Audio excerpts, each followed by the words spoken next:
Welcome to the Mystic Access Podcast, where the magic is in learning.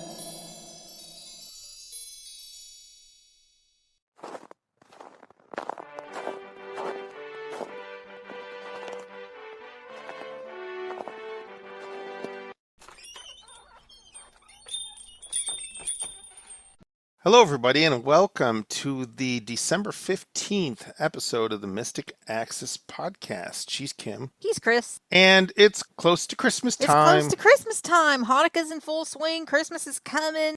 This is our last podcast before Christmas, though not our last podcast of 2020. There's one more of those, but it's our last podcast before the holiday season. So we have some holiday announcements and some maintenance-y type announcements and lots of goodies for you. And it's the annual food edition. So Lisa and I will be discussing later in this podcast. She's not with us right now. We pre-recorded her. We will be talking about a couple of yummy recipes for Christmas time or anytime.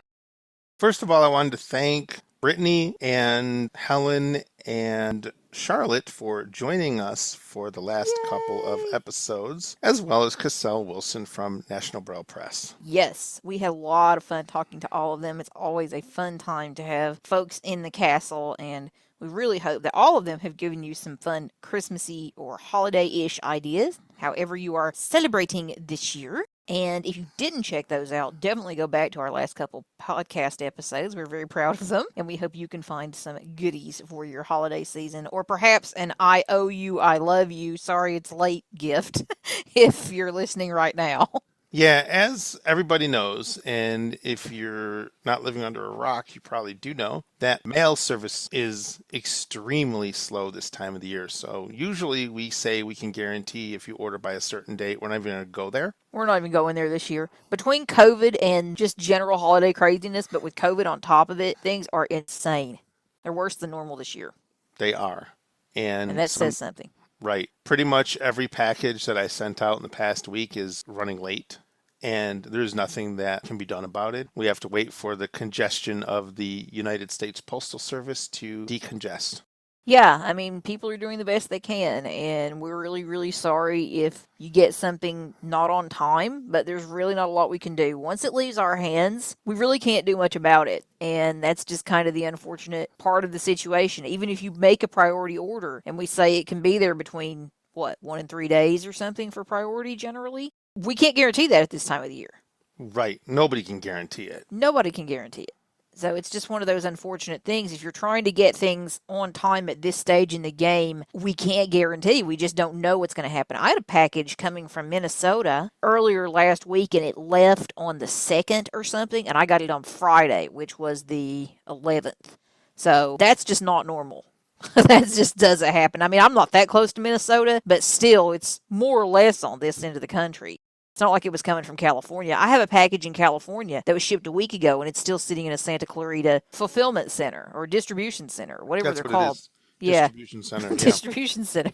So things are crazy right now, and we're really sorry that it's happening. It's happening to us too. You know, you would think that if somebody worked for the United States Postal Service, or they had a relative that worked for the United States Postal Service, that would give them some clout. Well, I was talking to a mail carrier the other day, and she had said that her mother ordered something from Kohl's, and it took over 2 weeks to get there. Wow. So, yeah. That's crazy. Stuff really is taking a very long time. So please know that you may owe people some IOUs. Even Amazon packages are taking a long time to come. I was supposed to get something yesterday. I don't even know where it is. It never showed up.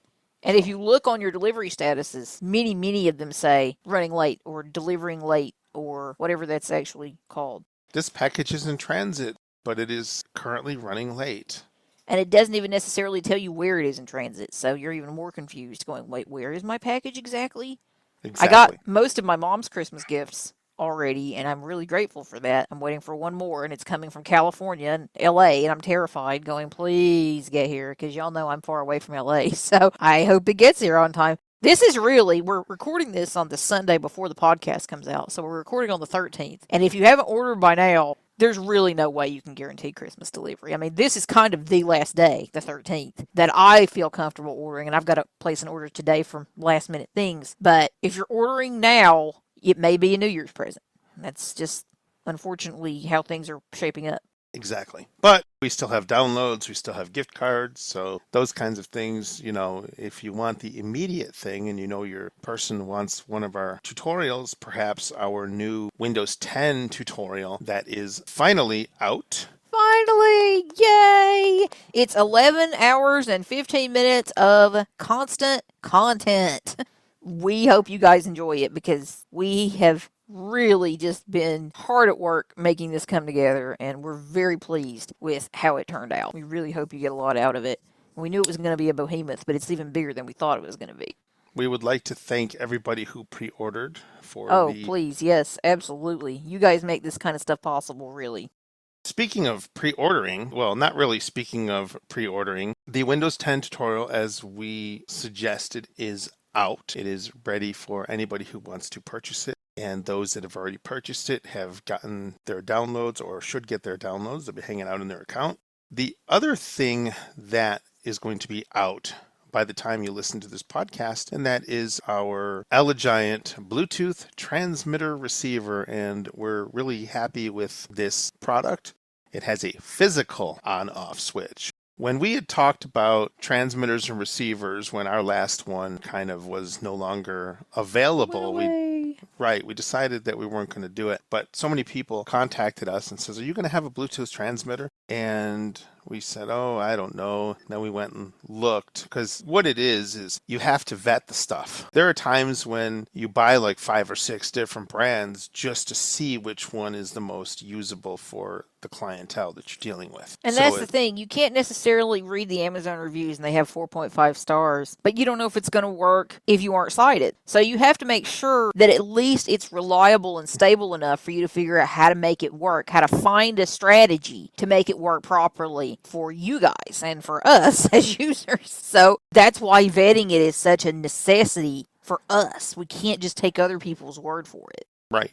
This has a physical on-off switch, which I think is the greatest thing since sliced bread. You don't have to count and hold and press and dance on one foot, just to get the thing on. And not to mention pairing mode. How do you get it into pairing mode? That's just as simple as a double click of a button on the device. It puts it into pairing mode. If you flip the switch on, it's always on. If you flip it off, it goes off. And they're really, really nice tactile switches that you can actually feel that they've switched, that they've moved. They even have really nice loud clicks to them. Yeah, they're not flimsy switches. They're nice switches. This does not talk. So it's not anything that you're going to hear making noise or saying, power on, power off, or any of that stuff.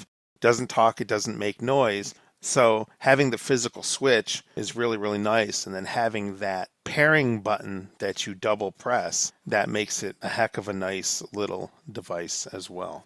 And if you want to receive from your iDevice or your Android device or your Fire device to a non-Bluetooth device, it's even cooler because depending on your device, and really in receive mode, you can do it with almost anything. You can use a play, pause, a rewind, and a fast forward, or a previous track, next track button to actually control it from the transmitter receiver. So to control your playback. That's really neat. And it has a built-in microphone, which we showed during the documentation as well. So, it's a crazy good little device for what it does. Absolutely. It's available now. It's $59. And of course, you get our tutorial with it. Again, we can't guarantee when you'll get it if you order it now, but we hope you will order it now because it is a cool, cool device. Speaking of cool devices, we have a couple other ones, and by the end of this week, their documentation should also be ready. And actually, one of them is something that you could use with our transmitter receiver, couldn't you, in transmit mode? Yes, you could. It is the Evo E10 Daisy and Media or MP3 player. This is something that we featured at the end of last time's podcast. So if you tuned out before then, you might want to go back and listen to our discussion with Barry Scheuer of Guidelights and Gadgets. This is a collaboration effort between Mystic Access and Guidelights and Gadgets. And this is a really, really nice player. I've been using it constantly for my media player needs, or my audio file needs for that matter. One thing that it does not do, and we want to make sure we get this off, so that nobody says that we didn't tell them, it does not play Bard books. No. So if you want it to play Bard books from the National Library Service, it won't work. Mm-mm. What it does have are really, really nice text-to-speech voices, Sally and Joey. Yeah, they're Ivona voices. They're awesome. They are. And for those that know me, when I'm listening to a player, I rarely listen to it with headphones unless it's a dramatization where you're going to get sound effects and stereo and stuff like that.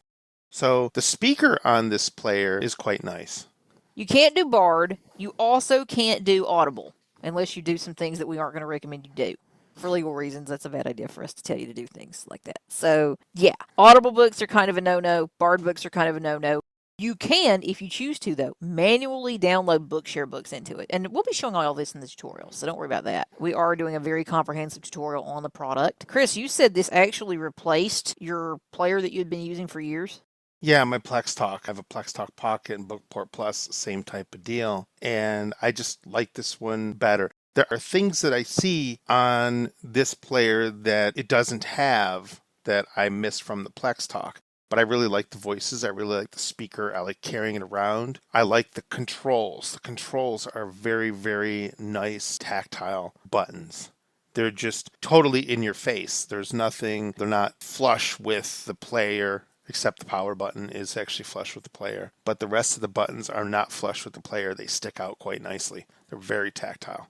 We have a really nice deal on it. If you look on the site at everything that comes with it, including a nice leather case for it, there's a lot of goodies and features that come with this player if you order it from us or from Guidelights. So if this is something that you feel would interest you, you can check out on our site, or you can listen to the information from the last podcast about everything that it does and kind of listen to Chris go through the menus and things. It is a very cool device. It's pretty feature rich for what it offers. You can, of course, do your own recordings on it as well. So that's another option available to you if you want something to do memos and things on.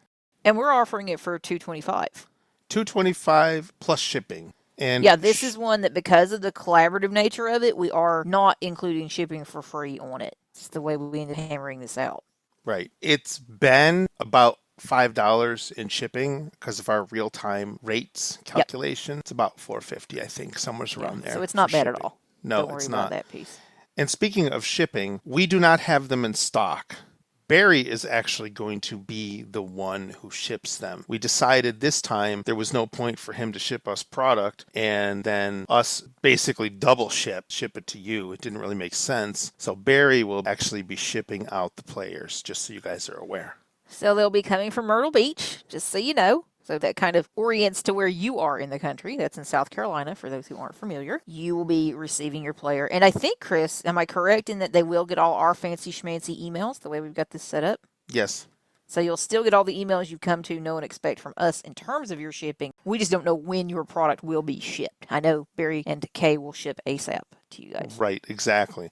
But, you know, when an order comes in, if we can get it out that day, we can. And I'm sure Barry would be just as fast. Yes. But we have no control over when it ships. But rest assured, once it ships, you as the customer will know.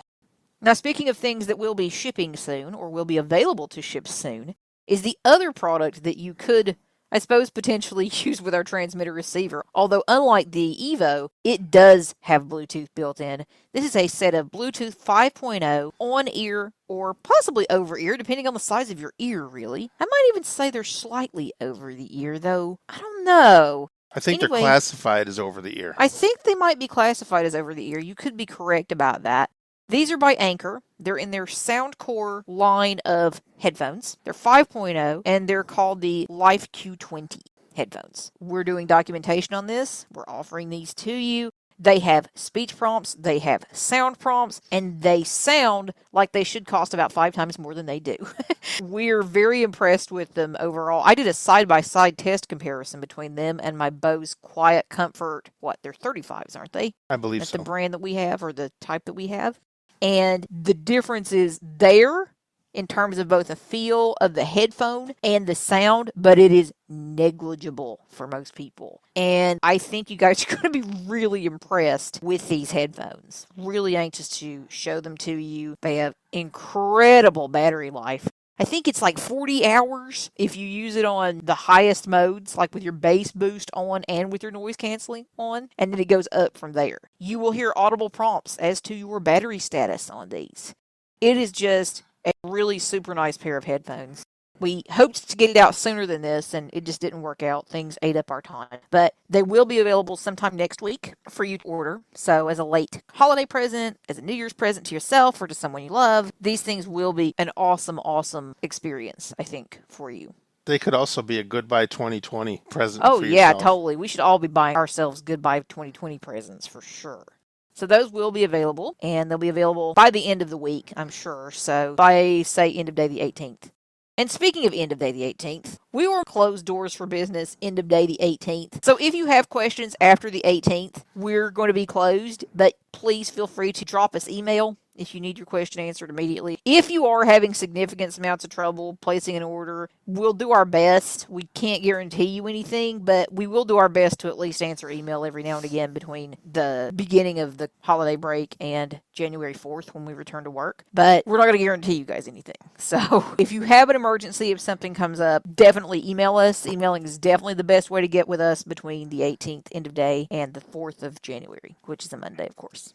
Speaking of our tutorials that are coming out next week, we have a tutorial that's coming out in February. It is the Fire Stick and Fire TV tutorial. Now, this has been a tutorial that's been in the works for a while. A while. Yes. And what we decided to do was to push it out until February, and there are a couple reasons why. The first reason was back in October, they were talking about sending out a Fire TV update, which is going to change the interface for the Fire TV. So what we did not want to do is record a Fire TV tutorial only to record it again because the interface would have been possibly completely changed. Yeah, there's no point in confusing you guys or confusing ourselves and doing it that way.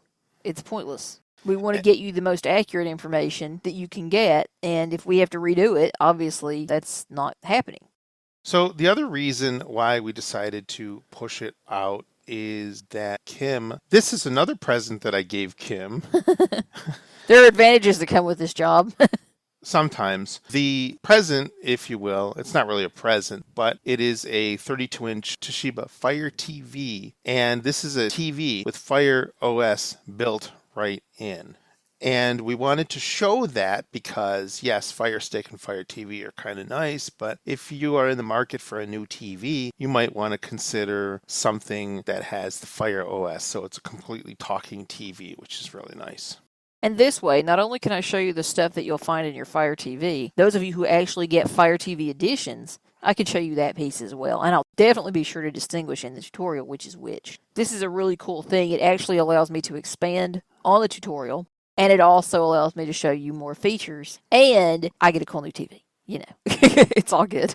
Yeah, her TV's this ancient thing that I've been complaining about for like 20 years because... He's cried since I bought it. I bought it in 2013, thank you very much. But the problem is that TV doesn't talk. No. So you're always frustrated because you don't know what HDMI ports are on, if the TV's even on, if the TV's off, if the TV's on and on a certain HDMI port. It's a little frustrating, and that makes at least me not want to use the TV. I would just assume not use it than have to fight with it. And I don't use it very much. That's the thing. And that's the unfortunate thing about it, because you really want to be able to enjoy your electronics. And that's why, among other reasons, why I finally let you talk me into this, because at some point it just gets really frustrating. You're like, well, you know, what's the point?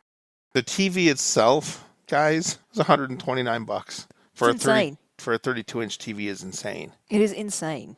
We were looking online at the cost of TVs now, and it's mind-blowing how cheap they are. You can get a 65-inch TV, what was it, for like $400 or like something? $400 or something. It's crazy.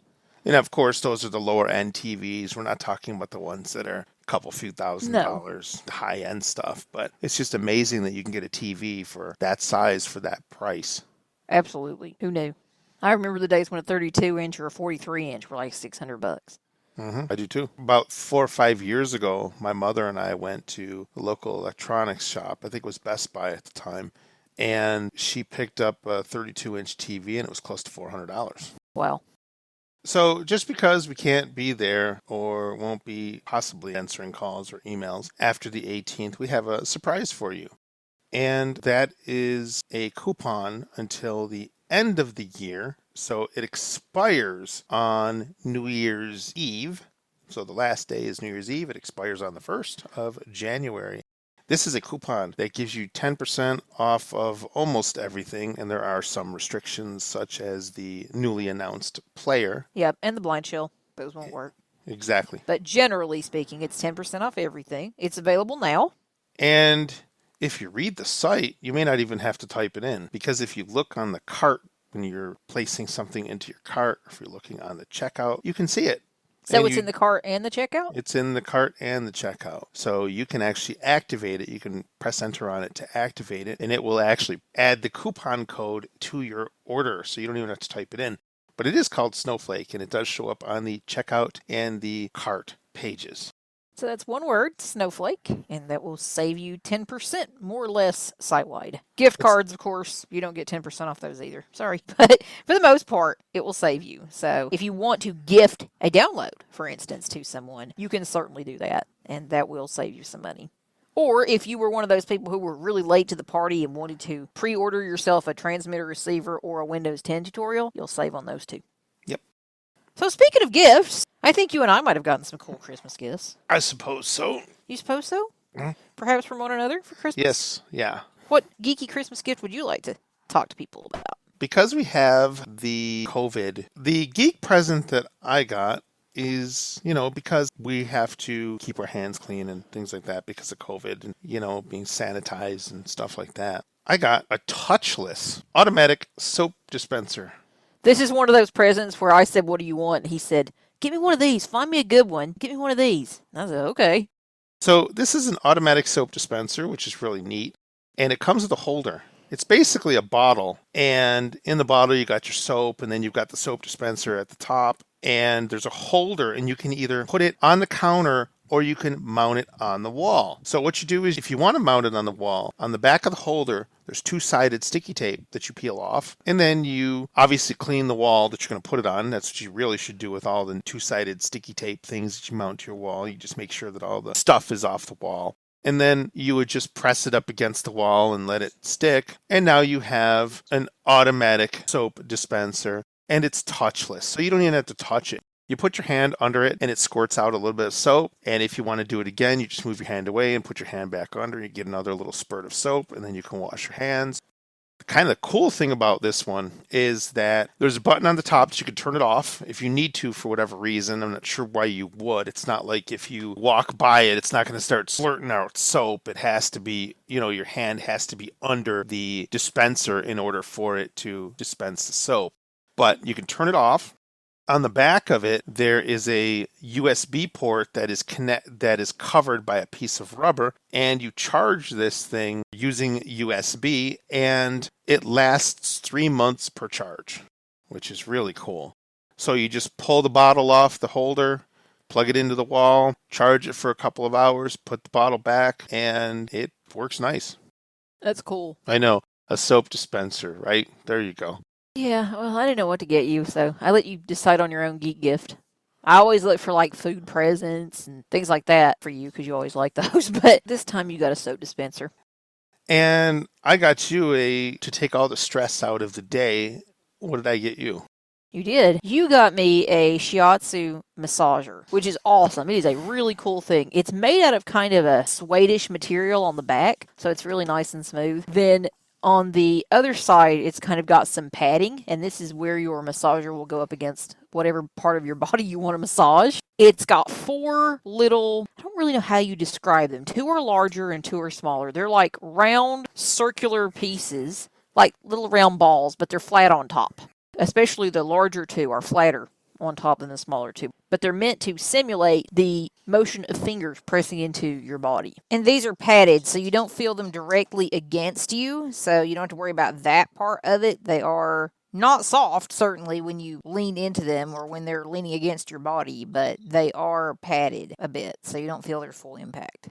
The thing is curved on one side, and it has on the back, where the suede part is, it has a nice bungee kind of cord thing, and you hear me, I'm kind of taking the Velcro apart. So it has a Velcro strap, and you can strap it to, depending on the size of your chair, you can strap it to your chair, and you can put it on the back of your chair where you want your massage to happen. And then you can kind of lean back into it. But it really depends on where you want to massage. That's the reason I really like this one is you could do your feet. You could do your shoulders, just depending on where you put it. And depending on where you put it, you may not be able to strap it.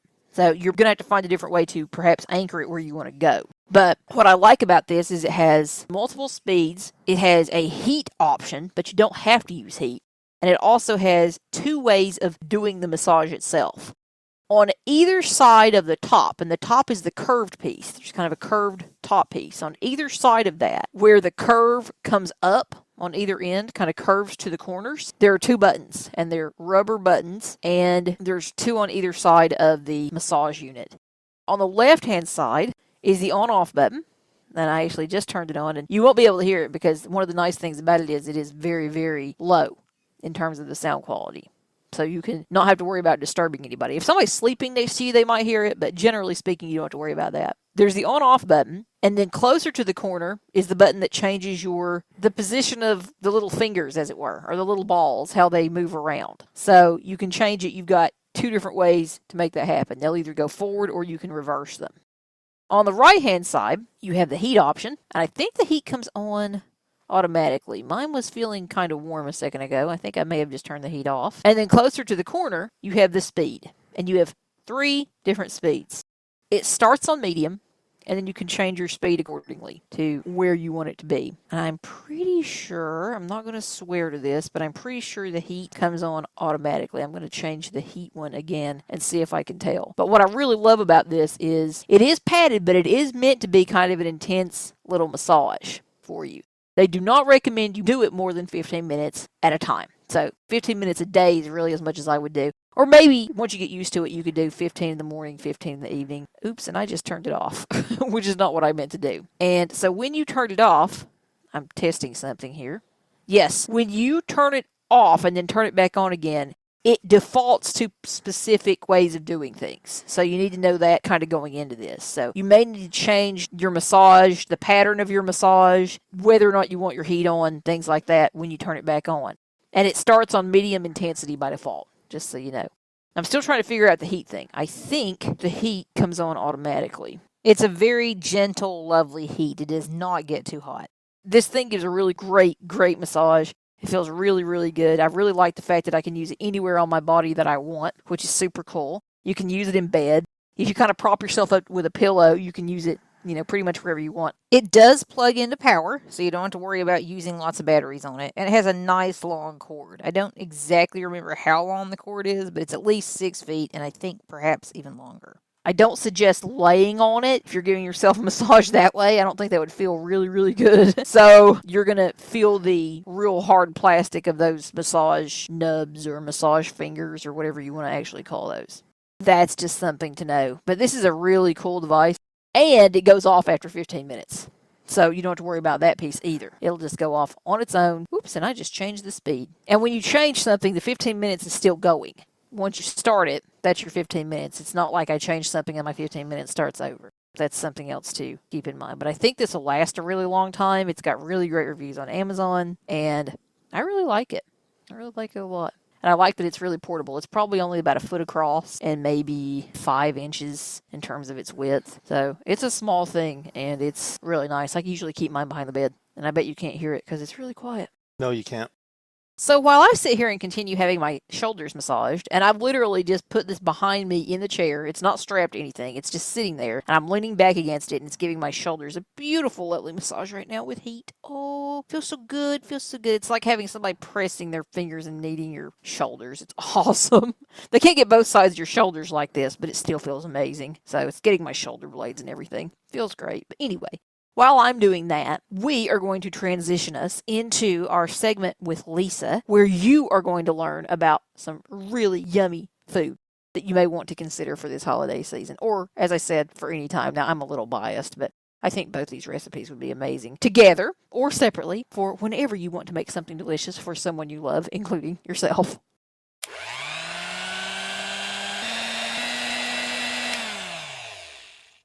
So, welcome to another food edition of the Mystic Access podcast, which of course means that Lisa is here to talk with me primarily about Christmas yumminess for your holidays. And we have a little bit of deviation from years past, as you will see, but hopefully we have delicious recipes that will make you very happy. And in the case of this year's recipes, they're both quite simple too, which is great. We always try and do stuff that's fairly simple, but these just appeal to me very much. I would like to have one or both on my plate in front of me right now.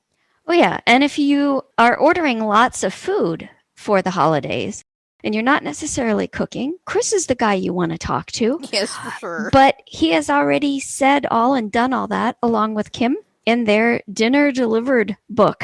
Yes. Which is available through NBP. So you can certainly go that route for Christmas too. Most definitely. You might want to hurry though, really fast, because depending on where you get your stuff, you may want to do it right this second to make sure you can get it in time. Exactly. So we have recipes, and because yours is more of a savory main dish, perhaps you should talk about yours first. Okay. Well, one of the many deviations this year is that my recipe does not contain cheese. The last couple years I looked through the recipes and they were all heavy on the cheese. This contains no cheese. And I really thought about this a lot. Like, what can I do this year for the holidays? And the holidays are looking different for everybody. So instead of maybe being at a huge table, there are only a few, or maybe it's just you. And one of the upsides of that is you can spend a little more, if you choose, on ingredients and make your recipe really special. And to me, this is kind of a winning combination because it's special, but it's easy. And what I am talking about is crab cakes. And these are great for a lot of reasons. The recipe I have is really versatile. And if you don't like crab or you want something totally different, you can use a can of salmon instead of the pound of crab meat. You can also add a little bit of chopped red pepper for coloring. I know some people do that. I don't. I just keep them real simple. A lot of people get very confused because they don't know what kind of crab meat to buy. And you can get the stuff that's canned and preserved, but if you want to do something a little special, you can get fresh. And generally this time of year, there are sales. And I was doing a little research for this podcast, and I was looking at this link that talked about what kind of crab meat to buy for what thing. And they have, for example, colossal crab meat, which is by far the most expensive, and it's chunks. And you would want that in a situation where people can see the chunks. If they are, say, dipping it into butter, or if it's part of a dish where they're very visible. With crab cakes, they're not very visible. When I make crab cakes, I usually get either back fin, because it's kind of larger pieces, but it's middle of the road cost-wise. I've done this if I'm making them for other people. If I'm making them for me or for other people who aren't going to care about appearance, I get claw crab meat. And this is the least expensive of the actual crab meats. Now, we're not talking imitation here. We're just talking actual crab meat. It is the least expensive, but when I read the article last night, it agreed with me, and I thought, aha, it's not just me. It is also more flavorful. The thing, too, I really like about these is you can adapt them. So if you don't like some things, for example, this recipe is very light on seafood seasoning. I hate when they are over-seasoned and you can't taste the crab meat or taste anything for all the seafood seasonings. If you are doing paleo, you can substitute crushed pork rinds for the breadcrumbs. I don't know exactly how the quantities would work out, but you could certainly search for paleo crab cakes. So my crab cakes are a pound of crab meat, an egg, 3 tablespoons of mayonnaise, 1 tablespoon of lemon juice, and 1.5 tablespoons of Worcestershire sauce, or however you pronounce that name, and then 1 cup of breadcrumbs. Now, before I go any farther, let me quickly say a few things. One is the recipe will be in the show notes, so you can find it there if you like. Also, with the breadcrumbs, what you're doing is you're putting a half in the mix and you're putting half aside to use to coat the crab cakes. And what I generally do is I mix the egg and the mayo and all of that stuff together first, along with a 1/4 teaspoon of Phillips or other kind of seafood seasoning, which I forgot to mention because when I do things off the top of my head, very scary things happen. Anyway, I mix all of those things together and then I add my crab meat last. And the reason that I do this is you want to keep the crab meat as intact as possible, whether you buy the kind that's great big lumps or whether it's small pieces. You also want to know if your crab meat is picked or not. If it is not, you'll need to go through and pick out the little bones or a bit of membrane that's in there. I think generally it is, I would say picked, but not well picked. So I wouldn't take, an hour to go through a pound of crab meat, but I would certainly just check through it with my fingers to make sure everything was okay. Then what you do is you mix everything and you roll them into balls. I generally use an ice cream scoop to make sure they're about the same size. And then I flatten them a bit so I'm making cakes and I coat them in breadcrumbs. From there, you can do them any number of ways. You can do them in the oven on a cookie sheet. If you want to do it that way, you'll need to spray them with non-stick cooking spray. You can air fry them. You can pan fry them. Some people like to put them in little individual dishes like custard cups or ramekins and put a little bit of butter on top and broil them. And so really, this is more just a suggestion, but it's a very versatile starting point. It's very easy. I mean, really, I suppose if you were a very novice cook and you were afraid of heat, as some new cooks are, they wouldn't look as nice because they wouldn't brown, but I suppose you could even microwave them. Anyway, this is a favorite of mine. My Thanksgiving plans changed at the last minute, but had they not, my plan for Thanksgiving basically had crab cake as the main dish for me just by myself. And the nice thing too is you can make them if you're by yourself. You can make them, you can keep out what you want to eat, and then you can freeze them for something special, a little treat to enjoy later. How many crab cakes do you get out of approximately a pound of crab meat?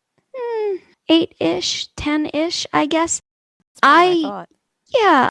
If you use an ice cream scoop, that's about 2 ounces maybe. Mm-hmm. And I don't level it off necessarily. And really, it depends on the size. Sure. The other thing you can do that's really neat is you can make the crab cake mix and you can stuff it inside mushrooms. And I remember the first time I made stuffed mushrooms, I was like, okay, can I get the stem out of the cap? Yep. And I looked online to find out how to do it. And it said, all you do is just give it a twist and it comes out. And I went, no way, it can't be that easy. And it really was. So you can wow your friends and neighbors and whoever and also make very elegant stuffed mushrooms. I used to make crab cakes for the last 3 or 4 years of their lives for my grandparents as Christmas gifts. As my grandmother got older, she really didn't cook as much. She couldn't stand as long. And so this was a nice thing. And in this case, the gift was more kind of the price of the crab meat than the actual time because they didn't take all that long to make. But they were something that both of them enjoyed. Yum. They are extremely tasty things and definitely a treat. Oh, yeah. And you can do like tartar sauce or remoulade or I don't like it, but some people like cocktail sauce. The possibilities are endless, really. Absolutely. You can dress up your crab cake in whatever way your little heart desires. And the best thing to do with a crab cake is to have something yummy beside it. Mm-hmm. And I think I can help with that. Good deal. So, as Lisa mentioned, we did deviate this year. And we didn't talk about this thing ahead of time. So, it just worked out this way. But knowing one another as we do, this is no surprise to either of us that instead of her recipe being the one to contain the cheese this year, we reverted to my recipe being the one to contain the cheese. Should not be any surprise at this stage in our recipe days.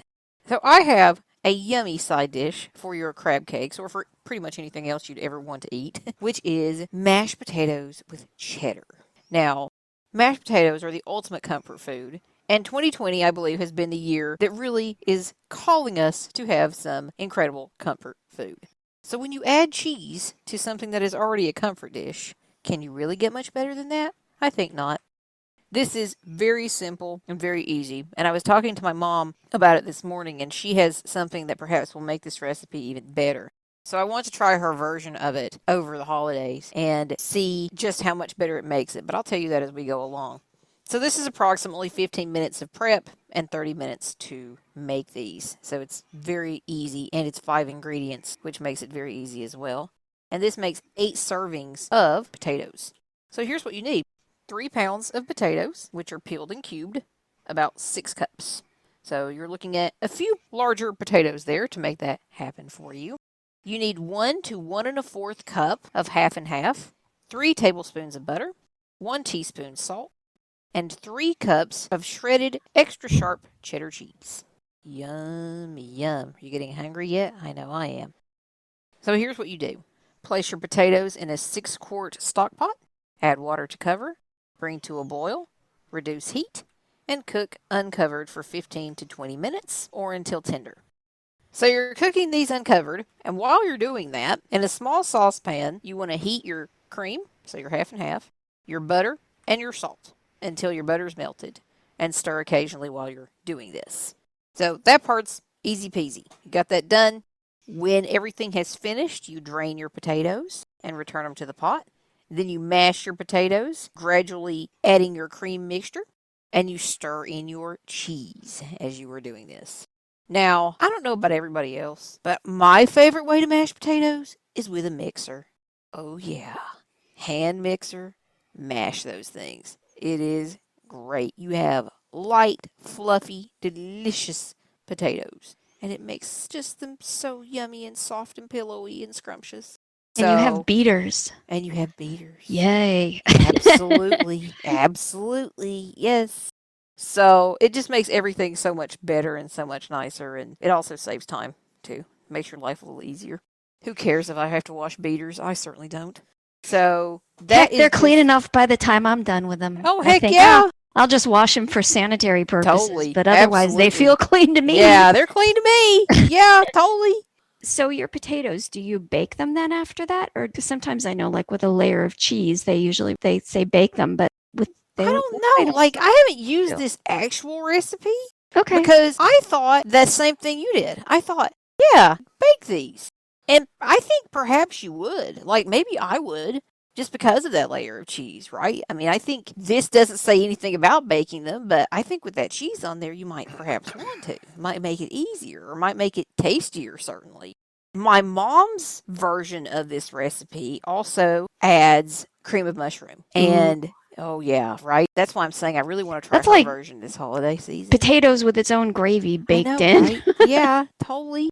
And for that version, you absolutely would bake it. I mean, between that and the cheese, you would have to. I don't see how that would work otherwise. So I would say yes. And then instead of half and half in her recipe, it has sour cream. I was going to say that. I've had potatoes now just with like butter and sour cream, not the cheese, not the mushroom. Yep. And I don't think I've had these, but I've also heard of mashed potatoes with cream cheese in them. Yeah, I don't think I've had them either, but I've heard of them. Yes. I love mashed potatoes, but until about a year or two ago, I really hated to make them because to me, the worst part of making them was peeling them. Yep. It just took me so long. And I discovered a few little life-saving tricks. Yeah, do what my mother used to do. Put them in a mixer. Yeah, but I don't like peeling in my mashed potatoes. Oh, well, that's your fault then. Yes, it is. And I'm proud of it. That's where all of the nutrients is. Yeah, well, that's one time when you say, bye-bye. I like nutrients too, but I draw the line at peels on mashed potatoes. So there's a couple ways. One is if you have an Instant Pot, you can cook them in the Instant Pot and the skins come right off. Now, the potatoes sometimes will break apart. So this is not for, quote, pretty potatoes, like if you're making potato salad or something like that. But if you're just going to mash them up anyway, you're good. The other thing is, it's just me. So there's no point in making a ton of mashed potatoes because if I have them, I will eat them and I don't need a ton of mashed potatoes. You can, and I was not sure. And I'm sure that somewhere, if my grandmother hears this, she will roll over in her grave. But you can use canned potatoes. Ooh. And so basically what you do is you just take a largish pot and you put the potatoes in and you turn it on low. So you can also just put your milk and butter and whatever in the pot first. Heat it up a little bit till everything's soft. Add your potatoes. You can heat them or not. I generally don't because you don't need to. I just whip them up with the hand mixer and then put most of them in the fridge and just microwave the portion I'm going to have. So yeah, there's lots of ways. And whether or not you bake them, that sounds like a wonderful cheesy side dish. If we had not had cheese in the podcast, I might have cried. Yeah, most definitely. Yeah, we have to have some cheese. So that's a good one for this time of the year, but it's really good for any time of the year. Although I don't suggest you go to this website. I found this on Taste of Home. I don't suggest you go down and look at the nutritional information. You'll cry. So, yeah, it's kind of like that. My sister one time made the copycat of Cracker Barrel's hash brown casserole. Uh-oh. And she's like, I can email you the website link. And I'm like, no, because I don't think I want to know the nutrition information. Ignorance is bliss. And I knew it was something that for me as one person I would not make. But this sounds very doable. And you certainly could, scale it down if you needed to. That's what I'd do. Otherwise, I'd be like you. I'd be sitting there with the entire thing in front of me going, potatoes. Yeah. Not bad. One more bite and then I'll put it away. Yeah, I'll put it away. Did I have that bite? I don't think I had that bite. I had it. It's a little, it gets crazy. It gets addictive. Yes, Tis the season. Tis the season. We hope whatever you decide to do for your holidays or not do, no matter how weird they may be this year, that you find something warm and cozy and comforting to enjoy, food-wise or otherwise, this holiday season.